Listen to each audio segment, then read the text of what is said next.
What's up, everybody? It's Mr. Talkbox. Check it out. You need to like and subscribe. Come on. Catch a motherfucker.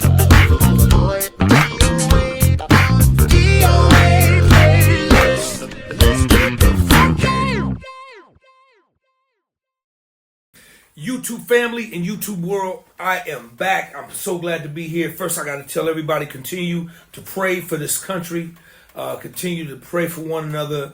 And always remember that God is in control of the situation. He's in control of the situation. That's all we need to just keep that in mind and keep everyone in your prayers, because we definitely, this at a time to where we definitely need it. First of all, I got to say that, I got to do this thing. Do I got to do that? Yes. Okay. Go please like and subscribe to the page. Please like and subscribe to the page. Please like and subscribe to the page. Please go like and subscribe to the page. Please go like and subscribe to, that's 5 times. Five times, bro. I did it right? Yes, sir. Okay. I think that's goofy, but my producer say I got to do that to get the things, the algorithms and all the mechanisms, and you know, I got to call Boosie for some of the isms. I got to get some more isms to get in my vocabulary. But anyway, listen, man, I'm so glad y'all here hanging out with me today. I got a brother that's real special to me. I've only known this brother for a very few years, if that makes sense. But I feel like I've known him for a long time. I feel like I've known him for 25, 30 years. The love I have for this very talented brother that y'all seeing over here, that brother right there, is I can't even put a word. I can't explain how much respect, love I have for his gift. But not only that, but just for the brotherhood and him as a man. He's one of the greatest that's of this generation that gifts that we have, that's doing it right now at a high level. And I'm so glad that this brother's hanging out with me today. I'm honored. It's my pleasure to have him here. And we not gonna keep him long because, you know, y'all know this dude. He's all over the place. So I'm just thankful that he carved out a little time for his brother. And I'm just so happy he's here with me, man. I've been trying to make this happen for quite a while. And today, I'm so glad that I have him here. Y'all show your love. Show your love for my dear brother who I love so much. Y'all show your love for my dude, Mr. Marcus Kincy. Marcus Kincy. What's up, baby? Bless you, DOA. First of all, brother, man, you know, I look at you just as a big brother, and I was honored to even be connected to you, you know. I think I told you before, you know, hearing of you in Chicago, growing up around, you know, great musicians, hearing your name is like a wizard or like a tale, because, you know, it's like you guys for our Lionel and doing big records and doing all the things that we aspired to do growing up. So I was honored to meet you and work with you, and then to be able to call you friend and brother is big brother is really a God relationship for sure. Listen, man, I it's all my honor, and I appreciate it, man. Marcus, man, when I first met you, man, and heard you play, it was a situation. I'm not even gonna mention the artist's name because I promise you he ain't worth mentioning on my platform. But when I first heard you play, man, I was literally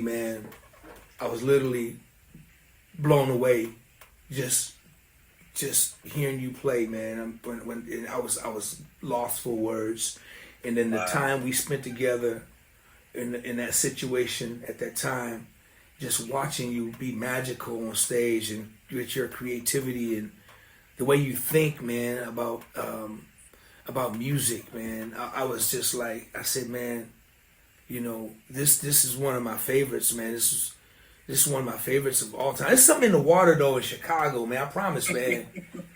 I don't know if it's in the water or the air, man, but man, it's Chicago. You guys, man, are surrounded by just amazing artists and musicians, man. And you definitely one of them, man. And I'm so proud of what you're doing right now, bro. I'm really proud of what you're doing. Bro, I appreciate it. That means the world to me. I think, you know, also growing up, being able to grow up in that around those musicians that you speak of, those great musicians, it's like, bro, like I said, we were chasing more legends in yourself and legends within our region and definitely outside of our region. I can see, Ethan and JJ and these guys that I've now been able to have relationships with and talk to and kind of, it's it being a dream come true scenario with being able to have these relationships and ask these questions that I used to think back in the day. How are you guys doing this? Or how do you do that? Now the times have changed where God has put me in a place to be able to talk to you guys. I think, like I say, we were all pushing one another and maybe not knowing, but just reaching for the stars and trying to be our best musicians and our best selves. I think that we've all kind of indirectly inspired each other. Man, when you mentioned Ethan and JJ, man, and we can go down the list, man. Benny Edwards, That's oh my gosh, my little Tony. Of course, you already know. Man, bruh, keep it going. You can go all day. Swole, Fitzgerald, you can just go all day. Sheree, it's just ridiculous what's going on. It's just ridiculous. I love all these guys, man. Yeah, as do I, man. As do I. But listen, bro. So, first of all, where were you born and raised, Marcus? I was born and raised on the south side of Chicago, not far from where I just moved back, to my community. So I'm back in the hundreds now, what they would call the wild hundreds of the south side of Chicago. But I'm from this way, 115th and around Halsted, if people are familiar with the geography of Chicago. But the south side, and I went to school on the south side, elementary school and then high school, and then ended up going to college for a semester. Also in the south suburbs at Trinity Christian College, where a lot of the people from the church where I was the minister of music at like 21, they were on the board at the college and assisted into getting me into collegiate programs to try to further my talent while I was at home before the calls, before the touring calls started to come. So okay, let's just kind of go right there. So let's back up just a little bit. So when did it begin with you, like musically? So did it start on keys or did it start on drums, or how did it start for you, Marcus? Well, I think most many musicians who grow up in the church, I started on drums. I think, for children that, it's pretty attractive instrument, makes a lot of noise. And I really loved music from get-go as a child. And drums was my first instrument around 4 or 5. I was curious.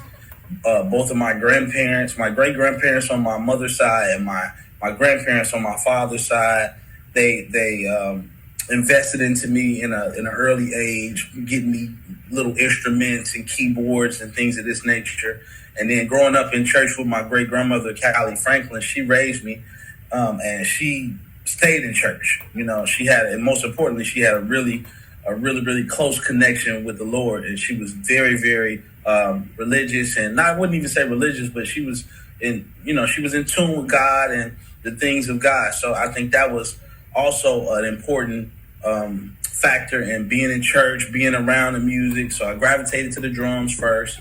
That was from like 4 or 5 years old to somewhere around 11 or 12. And wow. then I just got, I kind of got curious about the piano. They bought me a couple little small keyboards.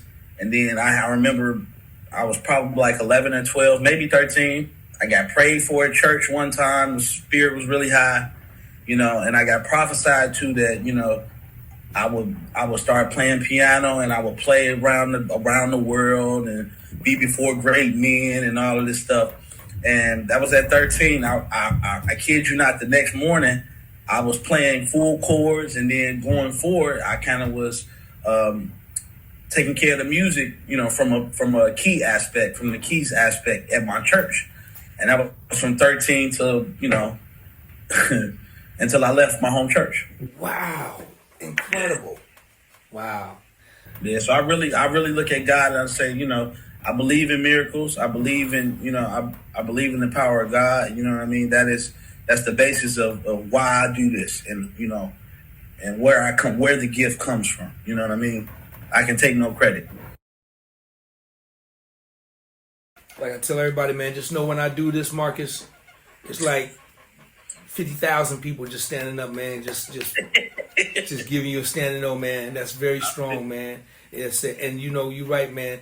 God is a miracle worker, man. I believe in him. Oh my goodness, man.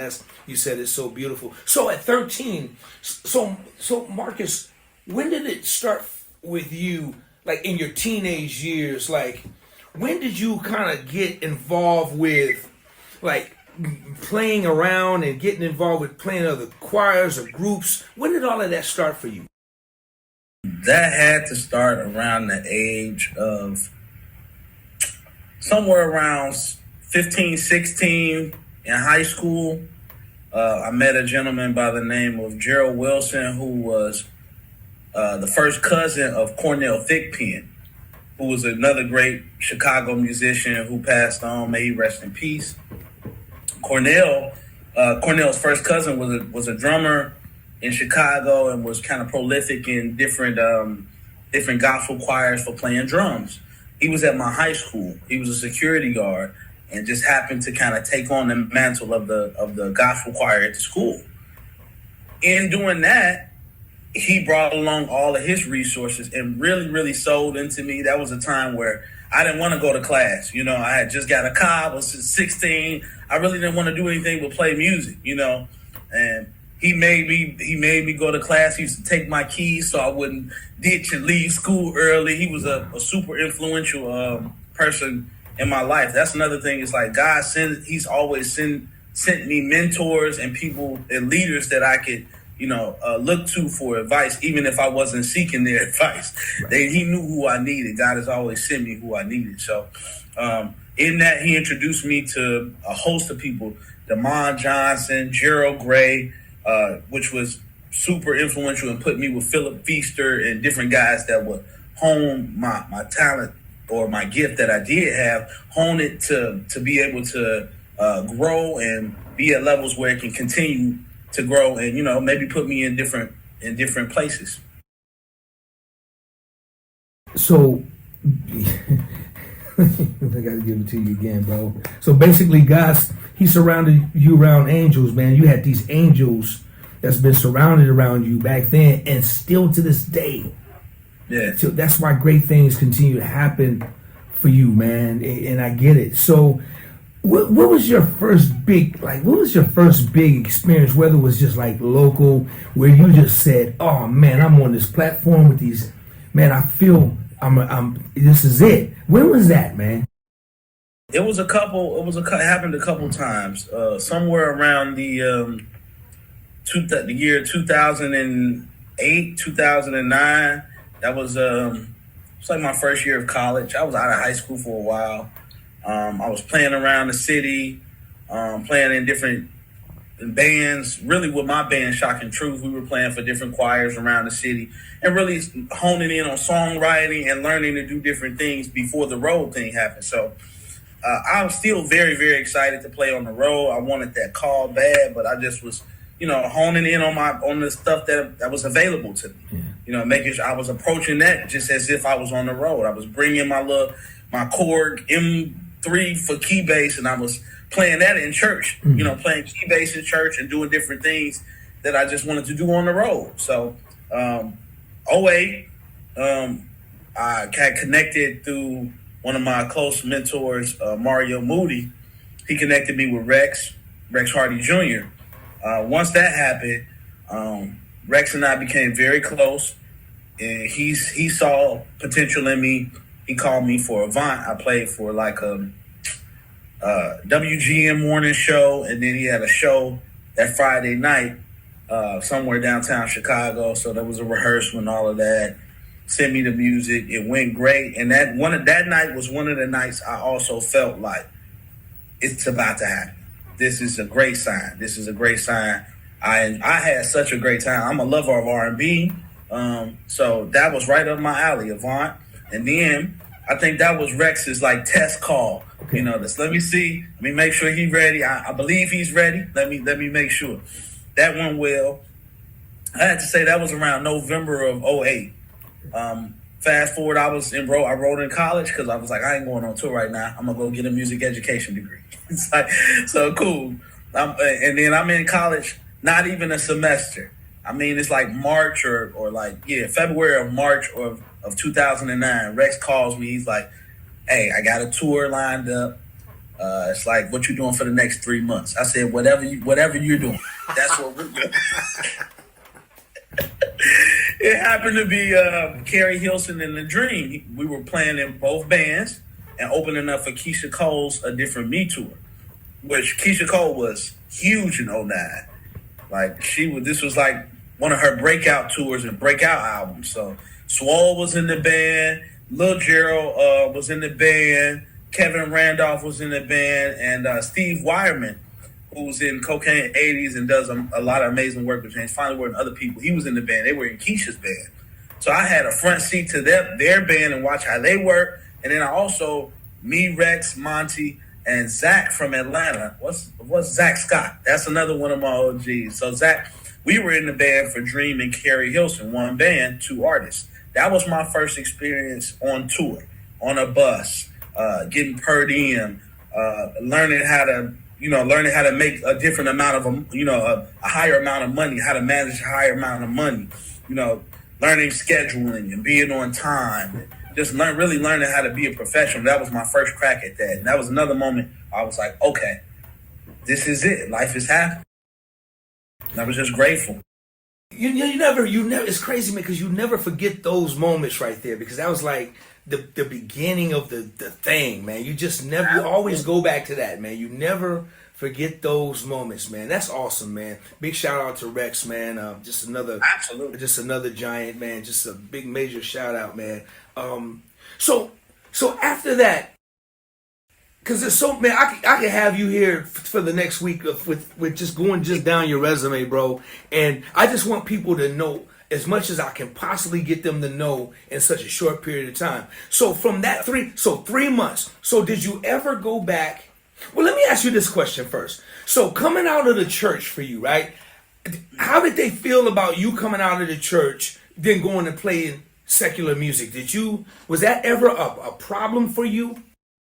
Well, not for me. I think the environments that I was coming from, I believe that God, like I said, God put me around good people. So even the people that I was working with at the church, I was a minister of music, had keys to the church. I almost basically had an office. And shout out to Pastor Chris Sally. He's another, like, one of my big brothers. Like, I was at his church when I got the call, and I was running worship. I was doing all of this stuff. And he saw the potential in me more than he wanted to use me for his church and needed me for his church. And that, man, I can almost tear up, because you need people like that that's not going to block where you're going, even though it's where you're going might not benefit them. Brother, you say Pastor Sally? What's the name? Dude. Pastor Chris Sally, that's him. That's my brother. Brother. It gets no better than that. It gets no better than that right there, man. And I think it does benefit them as well, because dude, you're a branch off of that thing right there, and they come from your stock. Exactly, man. And they can brag on you, they can love on you, they can, when you walk in that door, everybody is just proud of you, and that's the way it should be, man. It should be that way, man. So, dude, I'm so glad to know that, to hear that story, man. When you said it, it's powerful. Because so many people, it's the opposite for so many. Absolutely. It's the repercussions that they have is they get battered, they get abused, they get talked about, they get kicked out, they get unwelcome. You can never come here. You do both, and you going to this and that. You can't straddle the fence and all this stuff, man. So for you to have that support, man, it gets no better than that, bro. So, big shout out, man. That's amazing, bro. That is Amazing. So the transition was seamless. It was supported, you know. I was sent in love, you know. So that really gave me a good jump start. Mentally, I was able to focus and just try to, you know, do what I needed to do to be successful. That's awesome, man. Pastor, you getting 50,000 plotting for you right now, man. Okay. If you can hear me now, they going crazy. They going crazy. Make it 100,000. There you go. Double up on him. Hey, so okay, so the 3-month run. So what happens after that? Do you go back to college and finish that, or what happens after that 3 months, or is just like a whirlwind or a waterfall? It's like a snowball. It was the snowball effect, brother. I was like, God was just showering me with blessings. It was crazy. Because after that was around 2008. We finished that maybe like the summertime, in the summertime. Or no, in 2009. That was 2009. We finished that around summertime. And then at the time, I met another guy who kind of helped my career and helped propel my career, and Omar Edwards. He was working with Mary and Jay-Z and a couple of other artists around the time. And so he basically was too busy to continue doing Mary, and I was close to the gig because of, you know, we used a lot of the same band members and a lot of the same management at the time. So I ended up being asked to play with Mary in the next fall. So it's like, soon as this is over, I got thrown into the fire with Mary. That was September 11th, 2009. That was like Good Morning America or something in New York we did. And it was like, man, just, that was another day I was like, oh, okay, this is a different level. Let me up whatever I need to do to make sure that I'm not only surviving, but thriving in this. You know what I mean? I was a sponge to Monty Newell. I was a sponge to J.J. Smith. I was a sponge to Omar Edwards. I was a sponge to Rex. I was a sponge to Divine Evans. All of these guys programming and putting the shows together. I was just sitting around. I said, man, this is all I've wanted to see for, you know, since I've been a musician. This is like the pinnacle. So I'm just, anything somebody tells me, you know, that's around this gig, that's, you know, of any value, I'm listening. You know what I mean? And just trying to make it my own and make it better, you know? So now you spent several years with Mary, right? How long did you do Mary? Officially I was with Mary from 2009 to 2022, the summer of 22. Wow. Yeah, so somewhere around in between 14 and 15 years. It was such a good time. Man, when you mentioned Monty, that dude is a quiet riot, man. He is a quiet giant. And then another one, when you mentioned JJ, man, let me tell you something, man. That dude plays some of the best bass. He's a really great bass player, man. Yes, he is. Oh. He's an excellent bassist, brother. Man, he know where to land. He know where stuff got to land. He know when and when not to. Man, I just had to talk about JJ, man. I love JJ. Please talk about it. Please. I haven't talked to JJ in a while, man, but I got to catch up with him. But he is one of my favorite bass players. I have so many. All you gonna do is start laughing and say, "Man, get out of here!" Man, you're right. Man, and I'm so proud of him, of what he's doing now, man. I'm so proud of him. Yes. You know, in his business and what he's got going. I want to ask you about another brother, because I know I'm not going to keep you long, but man, there's another brother, man, that we talked a lot about, and that I know he's been a big influence in your life, man. Man, tell me, what does Rodney East mean to you, bro?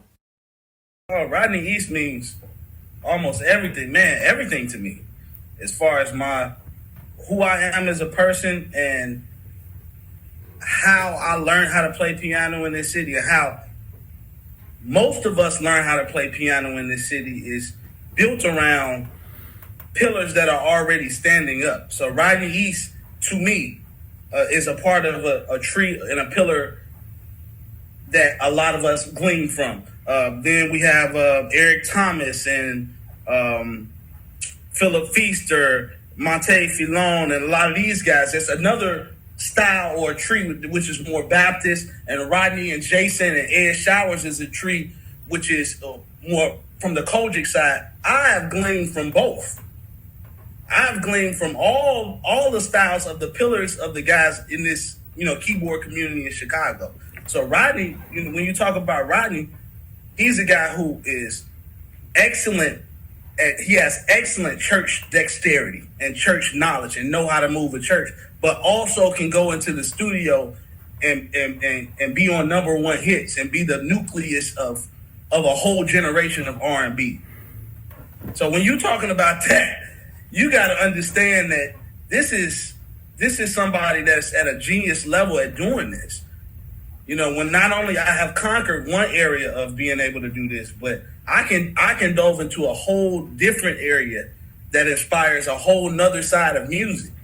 So yeah, he's a huge inspiration in my life and a lot of the guys' lives that are around my age that came up playing piano in Chicago.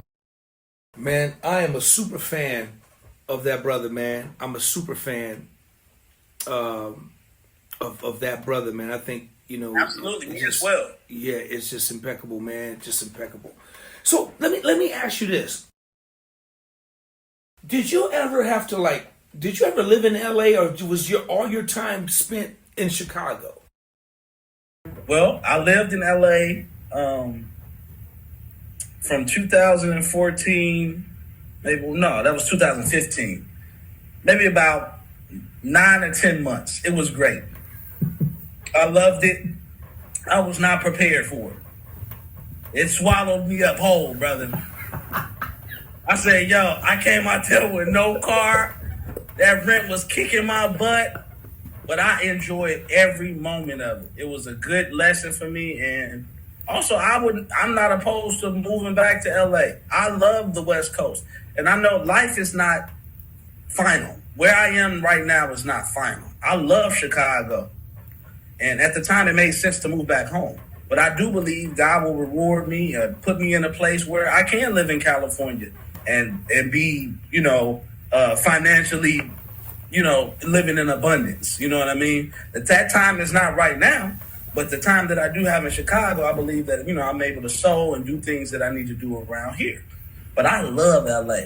LA was a good time for me. And, I was messing with the Jonases, Nick Jonas. He and I were really close at that time. He had hired me to be his MD. So I was working with him. I was working with the Jonas Brothers for a while around that time.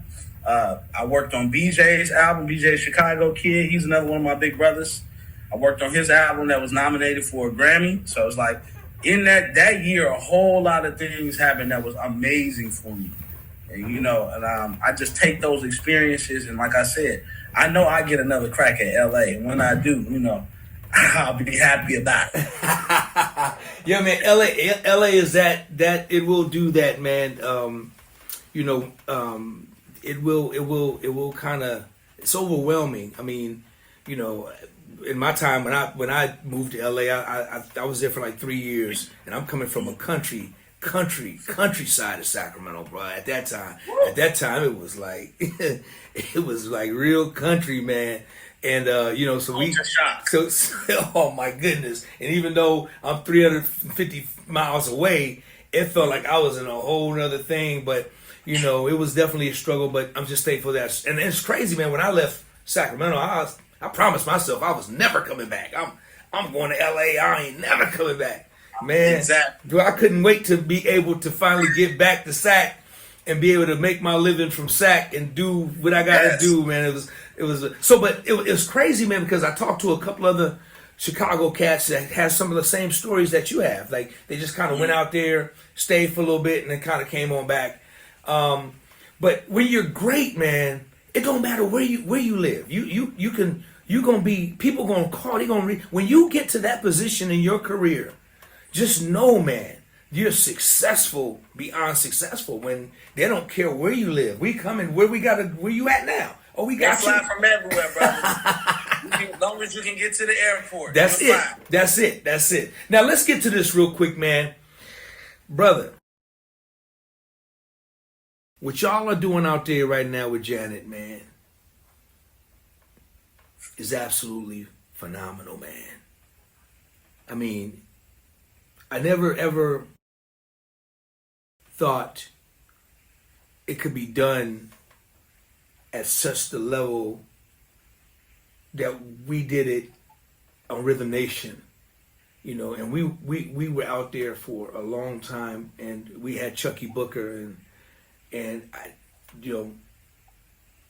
to me, just the greatest band I've ever been a part of, and I never ever thought that, even though I haven't seen the show, man, I've seen lives. I'm just the reviews has just been amazing, and I'm so proud of what Pick has been able to do is step in and pick up in some big shoes, and just continue at the level that you guys were on, that they were on before the loss. And dude, when you joined that band, I think it took it to a whole nother thing, man. Wow. And I'm just really being real. I got the right to speak on this, man, because I did the 1840. We was the first ones, man. But bruh, what you guys are doing with the unit you guys have, man, is absolutely phenomenal, man. And I'm really just proud to see it back at that high level, man. Wow. That high level of excellence that it was, Yes. You guys have, but what you guys do, you guys modernized it, man, so beautifully without being disrespectful to the music. Absolutely. You dig what I'm saying? You guys are not disrespectful to the music, man, because the music, her music was just some of the greatest music ever created from Jimmy and Terry. And you guys got so much respect for the music, but you modernized it, man, and took it to a whole nother level, man. Man, how does that make you feel? How does it feel, first of all, to be a part of that band, man? Well, first of all, just as you say, I look at Janet's gig as it's almost like an institution as far as the bands. The level of the bands that have been there, I look at it as an institution. I've studied pretty much when I get on a gig like a Janet, I'll study all of the bands. You know what I mean? And most times, like if it's a Janet or a Mary or some of these artists that have been notoriously known for their bands, I think that's important. This is an institution. So it's like even when I came in, I'm looking at it as if I'm overly honored to be chosen, almost feeling as if, can I do it?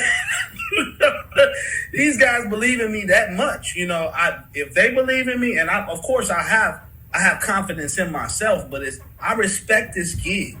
I respect the artists. I respect the bands that have been there before me. I look at you guys almost in like a, otherworldly type of views where it's like, man, I would love to be there one day.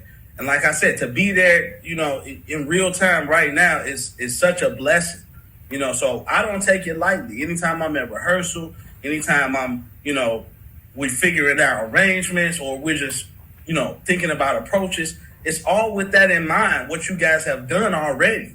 You set precedents of funk, precedents of respect to the records. This has already been set.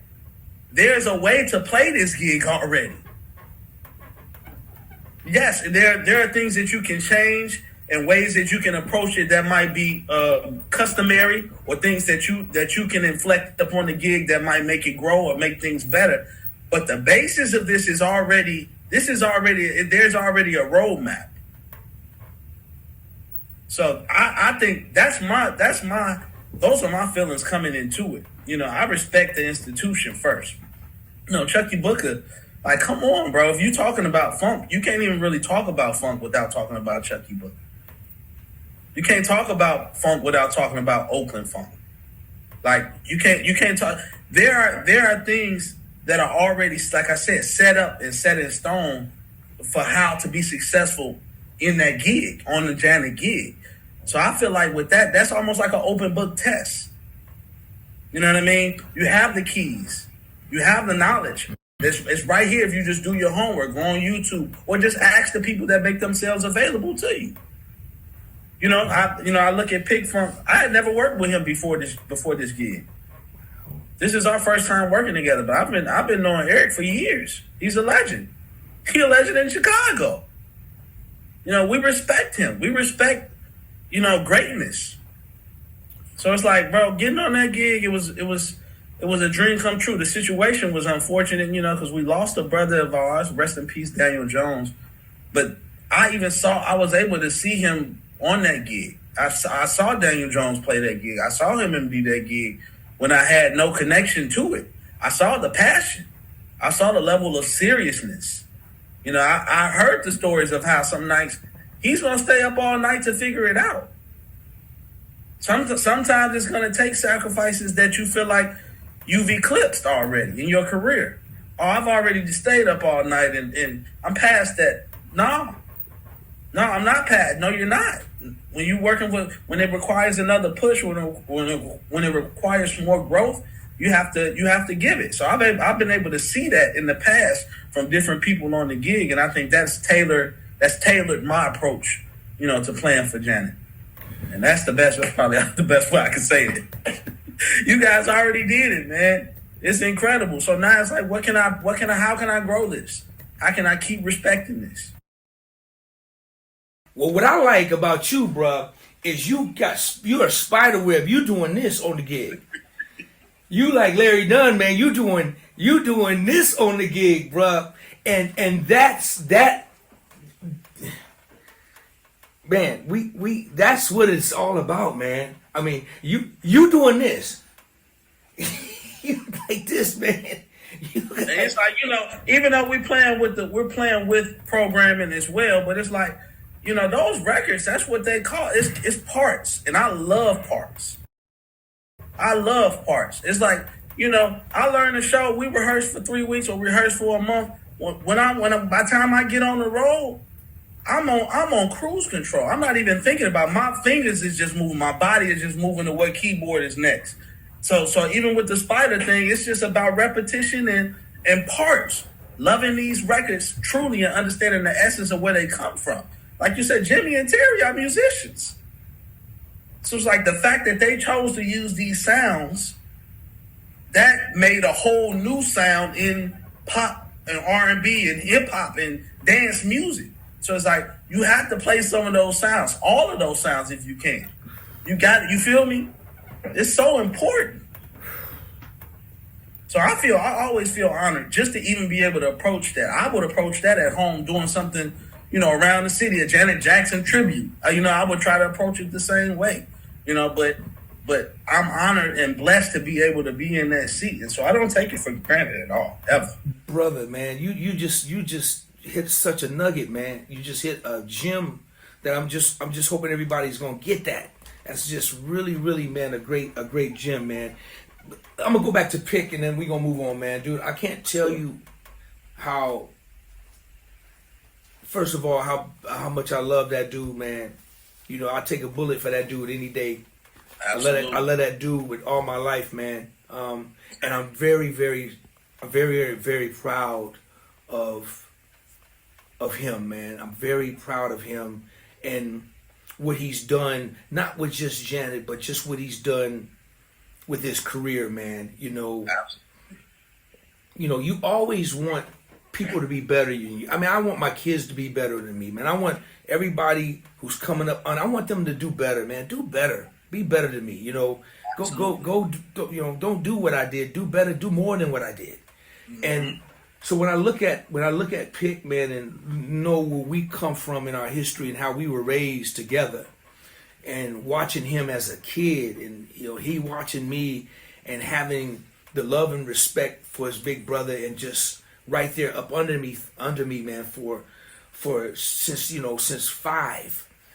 Now watching him, just his career, his resume, his just everything, man, has surpassed everything that I've ever could. I haven't done this much stuff as far as touring and playing with artists than he has. And just, dude, it just warms my heart to see this brother be better than me and do better than me and play better than me and just make the connections that everybody loves that dude, man. And I love him. And I just want to make sure that I say this, man, while we're talking about Janet, man, and just what he's been doing and you guys have been doing together, man. I'm so proud of him to be operating in a seat that my brother who brought me into this game and give me opportunities, which is Chucky Booker, once sit in.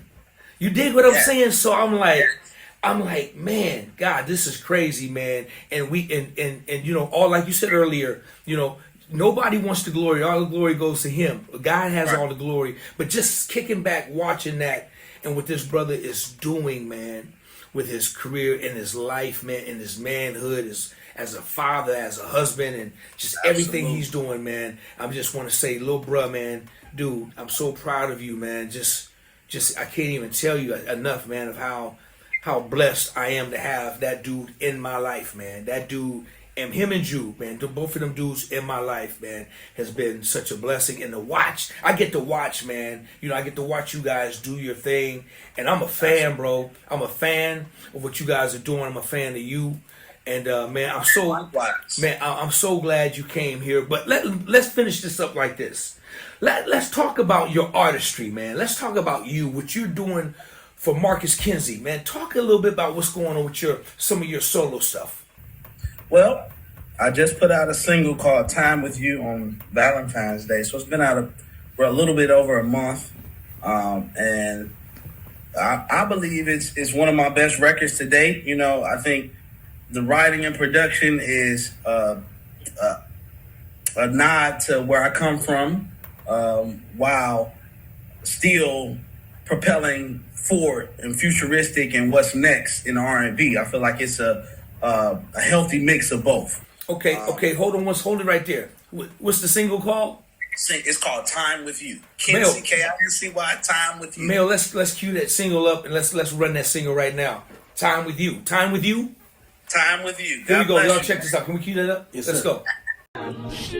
You got your t-shirt and your panties on, doing your makeup, getting in your zone, taking naked selfies in your phone, sitting them to Zaddy, that's where they belong. No, where you are, you got them angles looking perfect. Damn, that got a murk. The time and do you rise? Well, I deserve it. Buy a ring, lock it up with a passion and a service. For them other niggas, girl, it's Curtis. Me and you together, perfect. Pull up every time I hit her line, but get her back and her on mine. When these hoes hit me up, you know I won't reply, so I can take my time with you. I'ma take my time with you, doing all the things you like to do. Hands around your waist, girl, don't you move. Let me take my time with you. Hellcat riding fast, go a little slower. Big body like a being driving in the shoulder. Bring the loving over here, come a little closer, yeah. Let me take my time with you. No.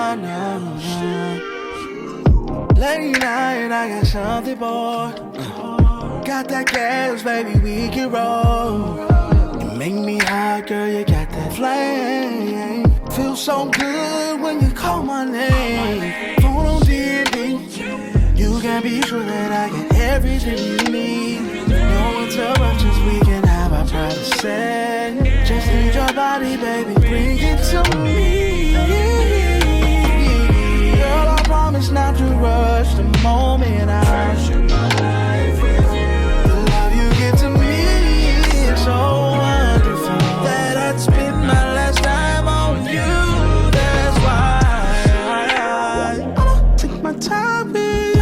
Take my time, doing all the things you like to do. Oh, yeah. Hands around your waist, girl, don't you move. Let me take my time.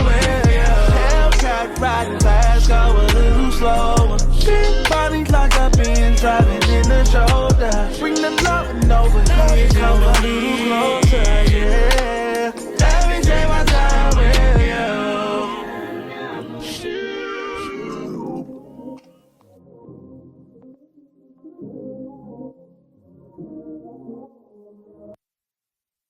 Now, little bruh, tell me about the record, man. What's your thought? What's your thoughts behind the record and the production and the style of the record? So my thoughts behind it. Normally when I'm doing a record, I'm always thinking, how can I be innovative? How can I be unique? You know, obviously, while still paying tribute to the sound of R&B that I know to be successful and what I love. So, like I said, it's really about that healthy balance for me. It's like I love a lot of what worked for them and a lot of what works for me. You know, putting that together and figuring out whatever that mix is. So it's like I started off with drums and talk box, just getting a drum pattern and getting some talk box, where it's like the talk box would serve as more of the music for the beat and the production, and then coming on top of that with minimal ease and stuff, things that just color around the chord progressions rather than just playing them out right. So I'm like, you know, this is more the way that of the new producer, the new R&B producers. Like I'm hinting at these chords. I'm giving you ear candy around it, right. And then the meat and potatoes more or less being the writing and the melody of the lead vocal in the background. So that's kind of that was my approach for that. And just the writing is classic R&B. You know, I got a daughter now, so I'm thinking when I'm writing, how can I feel comfortable performing these records if she hears them? How can I write where it's not corny to the masses? It's still respectable R&B, whereas I'm not, you know, offending women, but I'm praising them and giving, you know, and kind of giving them proper standings and, you know, in your life as a male, you know. So it's like, I think that was my approach for this song and just my career in general. How can I make a career that's true to me? So Kincy, man, how can everybody get the record? Is it on all platforms? Or let everybody know how they can download it right now. Absolutely. Time Kincy, Kincy, Time with You is available on all streaming platforms. So wherever you stream your music or buy your music, it's iTunes, wherever, Spotify, all of that. Also, my YouTube is my video. The video for it is on YouTube. So if you like to see the visual, I would encourage you to see the visual. It's on YouTube under my page, Marcus Kincy TV. So definitely check that out. And there's more music to come. I'm excited about where I'm going as an artist. I think I'm kind of getting out of this heavily R&B space, one aspect of it to kind of showcase more of the musician side and you know, the other aspects of music that I love. And, you know, so I think it's going to be incredible soon. So how important is that to you, Marcus, to show that side, to be able to show the world that side of you? Well, I think it's extremely important, you know. I think because we're influenced, you know. Even when I was watching the Sly Stone documentary on Hulu, which is a great, I think, if you're a musician, a writer, or anybody, you should check that out. Sly Stone, who's an incredible artist, writer, producer, musician. I think it's important because just as you watch that, you see that so many people or artists come from how he did things, and so many artists were inspired by him. You know, D'Angelo wouldn't sound like D'Angelo if we didn't have Sly Stone, you know. And to go without that, I think that's not even acceptable. We need more artists. We need more producers and more people to showcase their inspirations, showcase what inspires you, showcase the things that you love that might not be as popular to whoever. Be true to yourself. Man, come on, Mayo, put your hands together for that, man. That's another thing. Come on, Marcus, put one on it for me, man. Now we got 150,000, man. Listen. There you go. Listen, man. Add them on up. Bruh, that's a great button, man, to put on this wonderful conversation, man. Brother, I just can't tell you, man, how, and even Marcus, even we've had some long talks, man, but it's been a while. But man, I've noticed even more of a growth, even from then to now, bro. I noticed even more growth, man, just everything, man. And I know you've been through some things, and but just to hear you even talking now, man, I said, man, you've grown a whole nother level even from there. Because you were always brilliant then, man. We had great conversations, man, just about, you would share things with me, man, that I felt honored, man, that you run some things down to me. But just listening to you talk now, bro, continue, man, to do what you're doing, man. Continue to put God first, and just watch it keep growing for you, man. Watch your artistry, your production. Dude, the keyboard playing, the tour, man. You've done that. You already got that, man. That's a no-brainer. But for what's your next chapter in your life, man? You're gonna, man, dude. I can't, man. I hope I'm around to watch it happen for you, man. I pray if God's willing. I'm gonna be a part of the process. Hey, bro, listen, man. Listen, I'm telling you, get my wall like yours. Hey, I'm telling everybody right now, man, dude. I want to write with this brother. We are going to work together, man. So, dude, I promise you, man. We gotta make it happen, man. I promise you, bro. Listen, I love Cali. I'll fly there. Whenever you want to come to Chicago, let me know. That's easy. I'll fly to Cali easy. Matter of fact, we gonna put that in motion for real. We're gonna stop talking about it and do it. I'm with you, bro. Let's make it happen, man. Let's make it happen. I would be honored, man, to be in the room with you, bro. To be in the room with you. I can't wait. And I just can't wait. I'm looking forward to it, man. It's God's willing. Listen, man, before I let you go, though, I got to ask you one more question, man. And we're going to make this a keyboard question. I can make it an artist question. I can make it production. But I'm definitely got to make it a keyboard question. Listen, you got 4 keyboard players, man, that you're going to put on your Mount Rushmore. What 4 keyboard players is going to be on Marcus Kincy's Mount Rushmore? This is so tough. Oh, man. I don't even know where to start. Got him, bro. Yes, you did. So many. Well, if I can say a Mount Rushmore, I'm gonna talk about the guys that I've had experiences with that are incredible to me. Okay. Jesus, 4 is just going to be so tough. Oh, man. Well, I'll say this. Okay, so when I'm approaching a gig, normally if we talking keys, we got a lead player, somebody that's playing the lead parts, somebody that's playing aux parts. So my aux Mount Rushmore, Monty Newell is number 1. I've never seen anybody play aux like him. He's also like my big brother and one of my mentors as well. Like, even though we have 2 separate styles of playing, but when I tell you, when we play together, it's almost like one person playing. Wow. Like me and Monty, that's my brother. So he's on there for sure, just because his sound selection, his approach to playing aux, and his respect for the music is paramount. So he's a guy I learned under, but he's also somebody I put up with anybody. I gotta say, Travis Sales is another guy that's like super, and I could put 2 or 3 guys in this tier. Travis Sales, Justin Gilbert, so many guys. I can't answer this question. I'm gonna fail that. Like I said, Rodney East, Philip Feaster, Omar Edwards, all these guys have inspired me. Oscar Peterson, David Foster. I'm inspired. Teddy Riley, and I can just keep talking. I'm just gonna keep talking about keyboard players. Keep going. I'm not gonna answer this question. Chucky Booker. I can keep going on and on, brother. I'm inspired by so many people. It's like a gumbo pot of inspiration. So I can't pick 4. Forgive me. There's a 10 Mount Babyface. I mean, bro, I'm inspired by so many people. Hey man, the reason why I'm laughing so hard, Marcus, it's never been answered like that.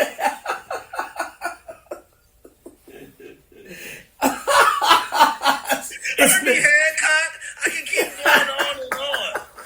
It's never been answered quite like that. Never like Sorry, Man, guys. that's the best answer yet. Bro, I'm sorry. It's, man, these inspiration is endless, man. That's why it's out here if you want to get it. The tools we got now, YouTube, brother, these guys, man, the inspiration is out here. The path has already been set. Brother, listen, man. I tell you what, we gonna put all of them on your Mount Rushmore, and then probably like 2,000 or 3,000 more, probably. But man, I'm gonna put you on there without a doubt, bro. Because at your age, man, you know, just where you are, the short time that you've been on this earth so far, bro. Your generation, and I think you know your peers is gonna agree with me, man. That you definitely. You know, through all them giants that you just named, man, you're definitely gonna be on there, bro. And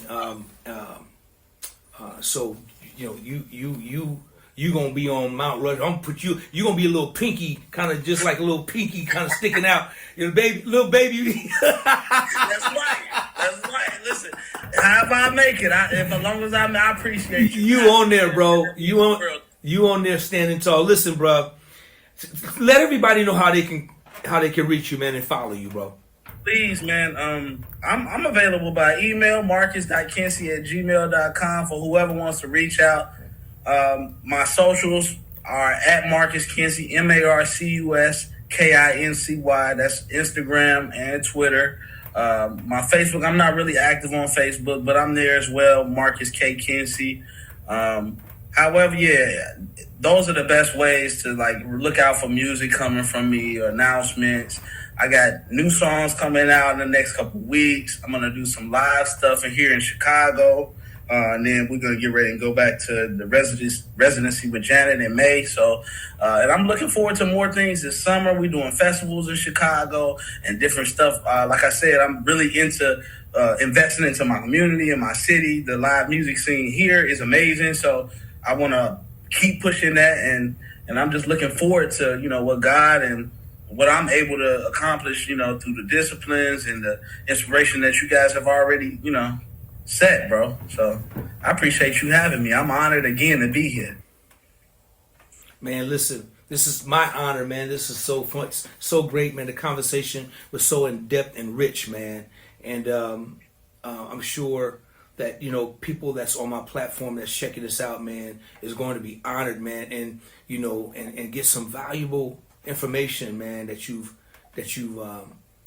exposed to somebody just through your own career, some of the things that you said, man. I think it's going to be very, very usable for a lot of people, man, that's watching on this platform. Even if just one person gets it, Kincy, we've done our job today, man. You know what I'm saying? Listen, before I get out of here, I want everybody to continue. I'm gonna say it again: to pray for this world, to pray for our United States, to pray for people. Just remember that that God is in control, and just remember He's in charge. He's the real big man in charge. And with that being said, I almost forgot. I got to do this thing again. I do it again. Yes, sir. Y'all, please go and like and subscribe to the page. Please go and like and subscribe to the page. Please go and like and subscribe to the page. Please go and like and subscribe to the page. Kincy, hit it one time for me, man, please. Please go like and subscribe to DOA's page. See, that's what I'm saying, man. That's why we got to work together, man. You know what I'm saying? We need to practice for that. You know what I'm saying? Natural chemistry. This natural. Hey, little bro, listen, man. You be safe out there, man. And we gonna be getting together real soon. And I love you, man. I love you, man. And I appreciate you so much. And I'm proud of you, man. I'm proud of you and what you're doing. All right, keep up the great work, man. Keep up the great work. And Keep your community uploaded, man, and rich, Yes, sir. and keep investing in there, and you know, and spending time in that community, man. That's important. It's important. All right, listen, Sure. y'all, show your love for my little brother right here, the great. If y'all go look at his, go follow him, Wikipedia, Google this man, you'll know what I'm talking about.